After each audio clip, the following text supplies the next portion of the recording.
Hello, Kevin. J. Ackerman here from Northwest Nazarene University in Nampa, Idaho.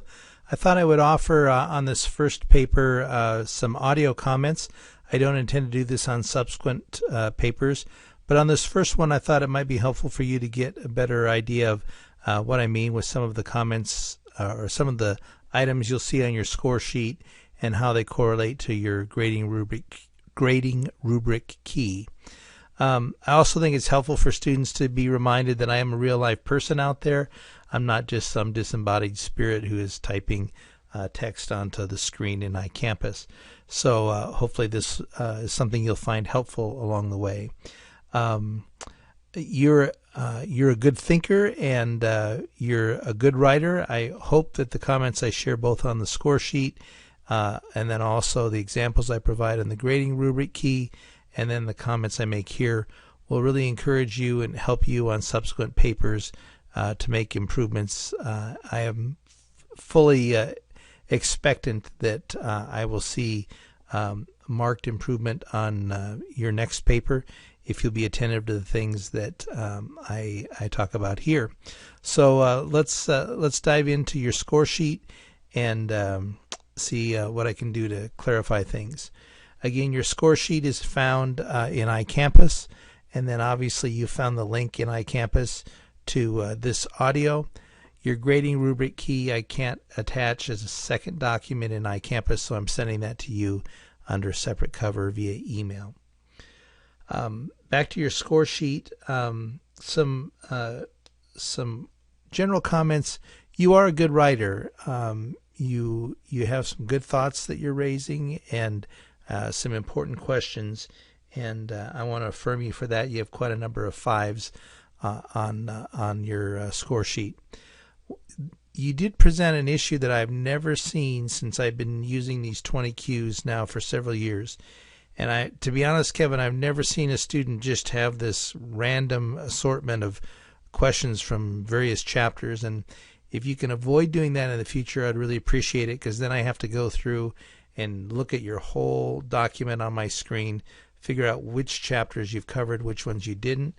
And as a result, it looks like you didn't include questions from chapters 11, 10, and 2, which really hurt your grade. And then you also raised more than the 2 maximum questions allowed per chapter. And so the combination of those two did not help matters for you on this first paper. So in the future, if you could just keep your questions from, first to last, beginning of the book to the end of the book, that really helps me. And then if you could also be mindful of the maximum number of questions and minimum number of questions required for each section, that will help you out greatly. I did notice on a number of questions you just kind of threw out a question, but there really wasn't any context in relation to the chapter. And so if you can add more context to those questions in the future, that will be helpful. Quite a number of questions had the number 19 next to them, which when you look on the grading rubric is just a reminder you really need to invest more time carefully proofreading and editing your questions. Sometimes it helps students to read their questions out loud and actually hear the words that they've written down. Sometimes our brains play games with us when we just read it in our mind and we fill in the gaps. But if you read it out loud carefully and attend to every word, I think you'll see some of the challenges that are inherent in some of these questions. If your brain just can't do that without making the mental leaps, you might want to have a trusted friend or spouse or someone read your questions aloud to you so you can hear them as a stranger looks at them. Ultimately, if you don't carefully proofread, then your professor's left with that task and your grade is going to suffer, unfortunately. There were some questions that you raised, maybe 1 or 2, that really led to just a yes or no question. Again, as noted in the syllabus, I want you to raise questions that call for higher order thinking and integration, and try to avoid those questions that are just call for a yes or a no response. You did have one item that I'm guessing you were probably trained years ago that you should capitalize all references to to deity, including pronouns. That's the way I was taught as a kid, but that is no longer considered best practice. And so certainly I want to encourage you to capitalize, the F in Father for God the Father, or the S in Son for God the Son. But when it comes to pronouns, that really has fallen out of favor, and I would discourage you from doing it in the future. It really doesn't have anything to do with showing proper respect to God.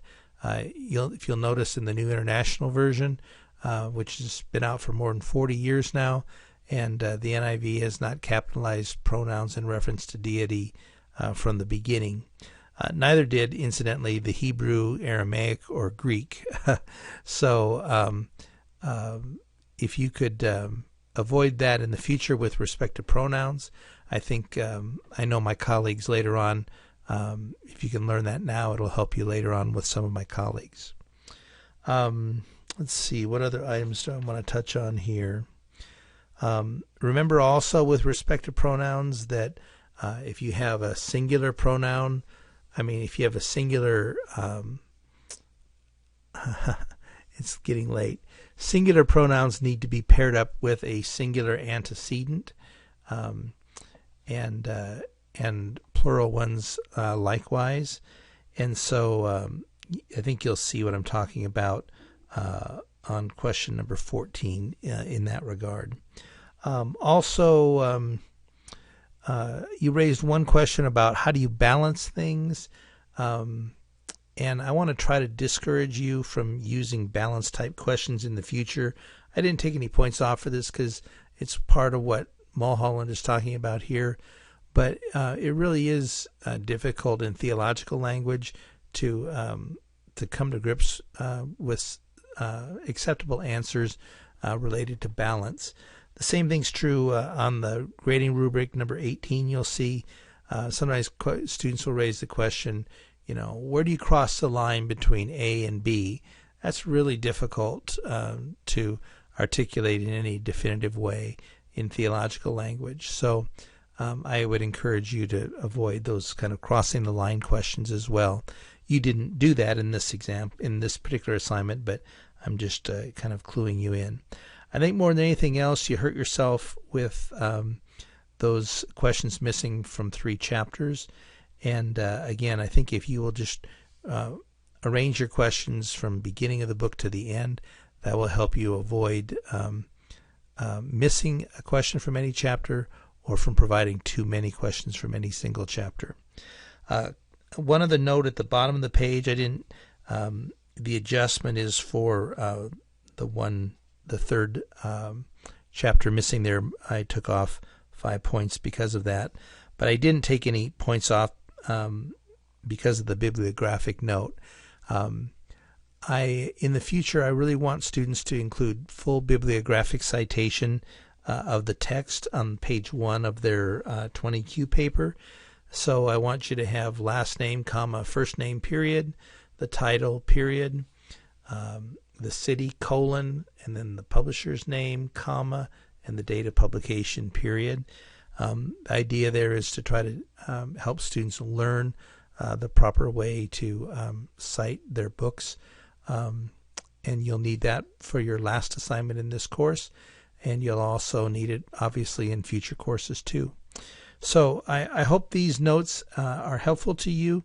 If you have any questions or concerns, please feel free to contact me. General comments certainly are appropriate in iCampus. Specific questions about my comments here or this assignment, you're welcome to email me or call me as needed. Don't lose heart, Kevin, about your score on this paper. There are 1,000 points up for grabs in the entire course, and so a score of 76 means that you've just lost 24 points out of 1,000. That amounts to only 2.4% of your final grade. So you really have quite a bit of wiggle room here. You're a good writer and a good thinker. If you'll focus a bit more on subsequent assignments, I'm sure you'll do fine. Contact me again if you have any questions. Thanks a million, Kevin.